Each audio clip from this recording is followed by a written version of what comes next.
목요일 아침 우리에게 주신 하나님의 말씀 잠언 3장 9절 10절입니다.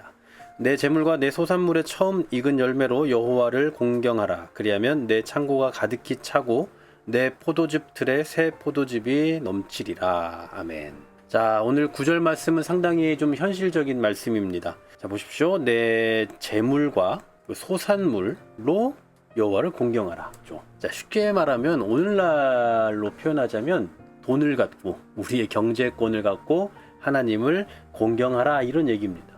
보통 우리는 기도, 예배, 말씀 이런 데서는 하나님을 찾지만 막상 돈 앞에서 이러긴 참 어려워요. 사실은 돈이라는 건 우리가 사는 데 있어서 반드시 있어야만 하는 것으로 여겨지는 거죠. 그래서 사람들은 돈 앞에서 무너지게 됩니다. 근데 오늘 잠언은 말씀하는 게 뭡니까? 이 재물도 내 마음대로가 아니라 하나님의 방식대로 써야 한다라는 거예요. 결국은 우리가 돈을 어떻게 사용하고 돈을 어떻게 대하는지는 결국 내 믿음이 어떤지를 드러내주는 거울과도 같은 겁니다. 그래서 돈 앞에서 신앙인들의 자세를 점검해 볼 수 있는 거죠. 자, 또 9절에 포인트가 있습니다. 뭐냐면 9절에 처음 익은 열매, 이게 포인트예요. 그러니까 남는 것을 하나님께 드리는 게 아니라 먼저 하나님께 드리는 거예요. 첫 자리를 하나님께 드리는 거라고요.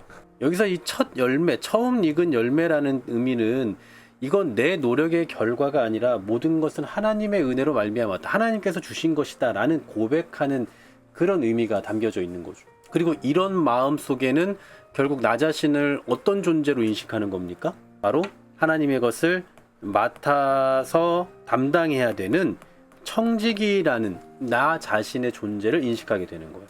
그러니까 이 첫 열매라는 것은 어떤 분들 보면 직장에 이렇게 취직을 해서 첫 월급을 헌금으로 드린다 이런 분들도 있지만 그런 것도 참 귀한 자세이고 모습이라 생각합니다만, 금액이 중요한 것이 아니라 우선순위를 드리고자 하는 그 마음이겠죠. 그러니까 첫 열매를 하나님 앞에 드린다라는 것은 단순히 이 비싼 많은 금액을 드린다 이것의 의미를 두는 게 아니라 모든 우선순위는 하나님께 달려 있습니다, 하나님께서 하십니다 라는 그 의식이 담겨져 있는 거라고.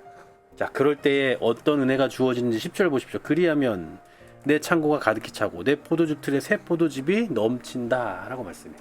자, 이건 딱 그냥 얼핏 보면 부자 된다 이렇게 보이잖아요. 근데 단순히 그런 얘기가 아닙니다. 하나님께 맡기는 삶을 살 때 하나님께서 필요한 것을 채워주시고 책임져 주신다는 거예요. 여러분, 꼭 부자가 되면 모든 게 완벽해지고 만족할까요?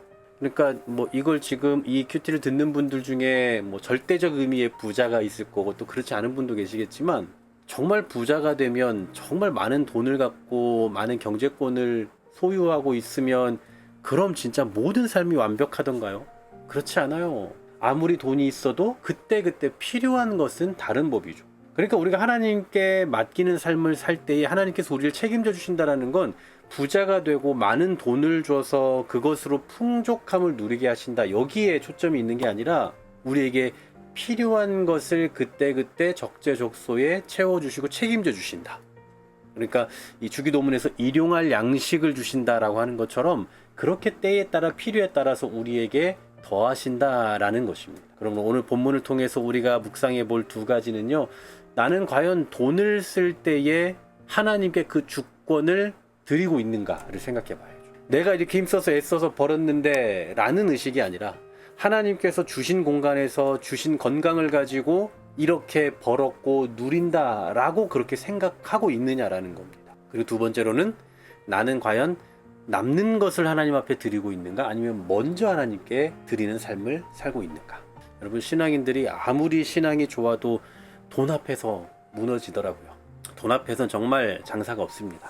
하지만 우리가 신앙인으로서 모든 주권이 하나님께 달려있다라고 믿는다면, 그렇다면 우리의 가장 소중한 가치라고 여길 수 있는 그 돈 앞에서도 하나님의 은혜를 생각할 줄 알고 하나님께 감사할 줄 알고 또 그 감사의 여건을 허락해 주신 하나님 앞에 또 다양한 방식으로 또 표현해낼 수 있는 그러한 삶을 좀 살기로 결단할 수 있었으면 좋겠습니다.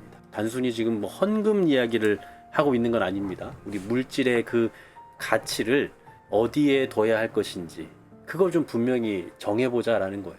여러분, 교회가 헌금을 많이 드리는 성도를 막 더 좋아하고 인정하고 이러는 게 아니에요. 헌금을 많이 내니까 저 사람은 우리 어떤 재정의 보탬이 된다, 이래서 좋아하는 게 아닙니다. 돈이라는 건 누구에게나 다 소중하잖아요. 그런데 그 소중한 것을 하나님 앞에 드린다라는 것은 그 사람의 가치관과 그 사람의 중심이 하나님께 있다라는 걸 증명해내는 거거든요. 그럼 반대로 우리가 하나님 앞에 드리는 것을 아까워한다는 건 결국 뭔 얘기예요? 반대예요. 방금 전에 말씀드렸던 것의 반대라고요. 내 중심이 하나님이 아니라 경제에 있는 겁니다. 물질에 있는 거잖아요. 그래서 교회가 잘 먹고 잘 살고자 헌금을 말하는 게 아니라 우리 신앙의 가치관을 어디에 두고 살아가며 중심이 어디에 있는지를 증명해낼 수 있는 방법 중에 하나이기 때문에 말할 수밖에 없는 거죠. 자, 또 헌금 얘기하면 자칫 마음이 불편할 수 있으니까 여기까지만 하고요. 우리의 재물과 또 소산의 처음 익은 열매로 하나님 앞에 드릴 줄 아는 것, 우리의 가장 소중한 그 물질의 가치와 중심을 하나님께 두고 살아갈 수 있는 저와 여러분 될 수 있기를 간절히 소망합니다. 다시 말씀드립니다. 하나님의 은혜와 도우심이 없으면 우리는 오늘도 살 수 없어요. 우리는 오늘도 일할 수 없습니다. 오늘도 그 은혜로 살아감을 잊지 마시길 소망합니다.